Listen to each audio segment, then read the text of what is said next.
É hora da clínica da cidade, porque a fibromialgia é uma doença reumatológica que afeta a musculatura, causando dor, e ela é mais frequente em mulheres. Esse é o assunto da coluna clínica da cidade de hoje, com o Dr. Emanuel Ribeiro, que conversa com a gente agora ao vivo. Dr. Emanuel, bom dia para o senhor, seja bem-vindo mais uma vez à Rádio Cidade. Então, como é que a gente sabe que essa dor na musculatura pode ser um caso de fibromialgia? Bom dia, Renata. Bom dia, ouvintes da Rádio Cidade. Prazer falar com vocês novamente sobre saúde.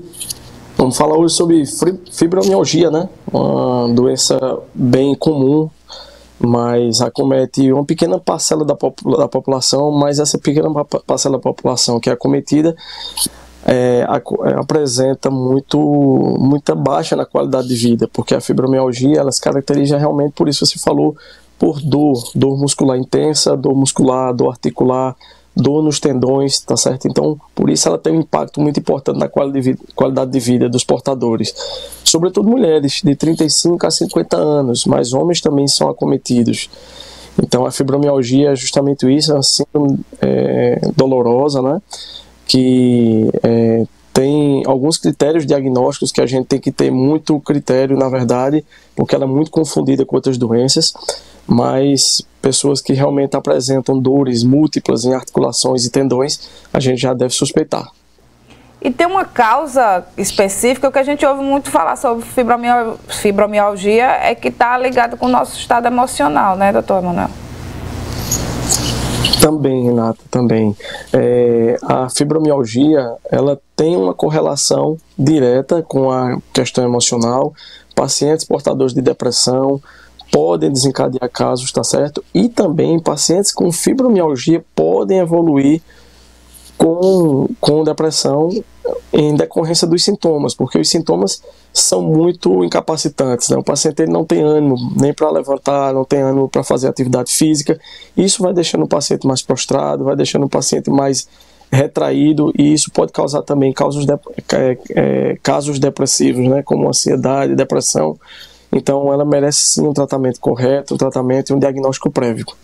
A fibromialgia vem antes da depressão ou um alimenta o outro?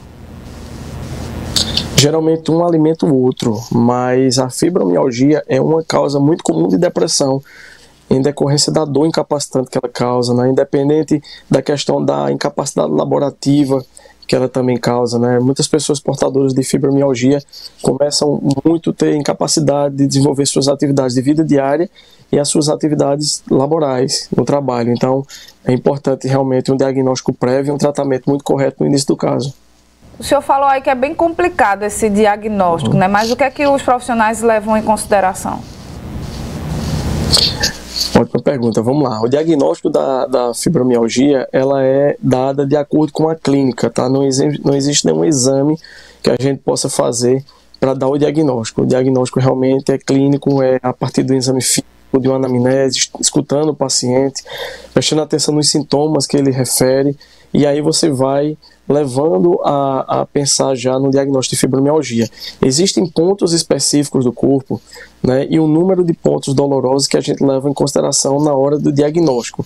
São cerca de 18 pontos dolorosos, né, localizados na coluna cervical, na coluna lombar, na região dorsal, nos ombros e nas articulações do quadril e do joelho.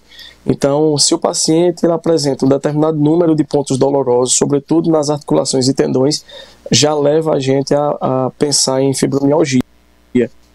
Isso vem o impacto que ela vem causando na qualidade de vida da pessoa. Geralmente o paciente ele diz, eu não tenho muito ânimo para nada, eu não consigo fazer atividade física, e realmente isso está mexendo muito assim com o meu dia a dia. Então já leva você a pensar. E tem cura? A fibromialgia tem cura, tá?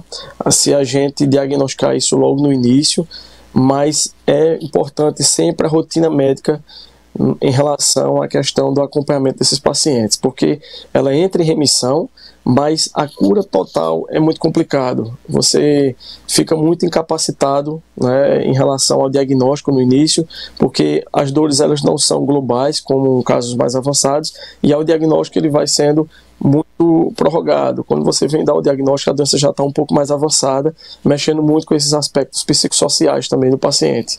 Então, a cura realmente ela pode acontecer em alguns casos, mas na maioria das vezes apenas a remissão.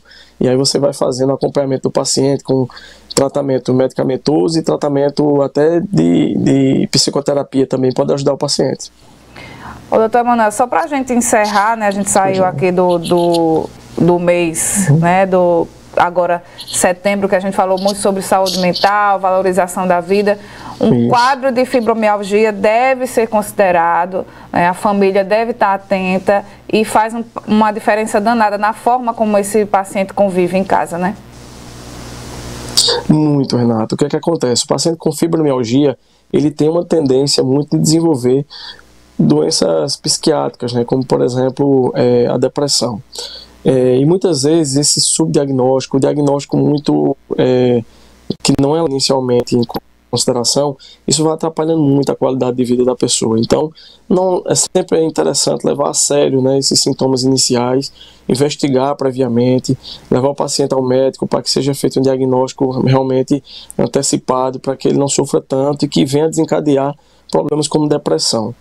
Existem estudos que mostram que pacientes com fibromialgia, em decorrência da dor, né, da incapacidade, eles começam a desenvolver quadros depressivos por baixa serotonina. Então, às vezes o tratamento ele também pode ser constituído com o uso de antidepressivos no início e depois a gente vai fazendo o desmame, quando o paciente ele vai aliviando os sintomas da dor. Mas a dor é muito capacitante e realmente isso traz muito transtorno de origem psiquiátrica para o paciente. Então é importante realmente não subestimar, né, as dores e realmente levar bem a sério a questão das queixas do paciente. Muito bem, doutor Emanuel. Obrigada, viu? Um abraço, até semana que vem. De nada, Renata. Renata, eu queria só mandar um abração aqui para minha filha, que hoje é o aniversário dela, pequenininha. Marina, um beijão, parabéns, Deus lhe abençoe. A família bonita em festa, parabéns a todos. Um cheiro. Obrigado, Renata, um abraço. Tchau. Cheiro, Marcela. 8h50.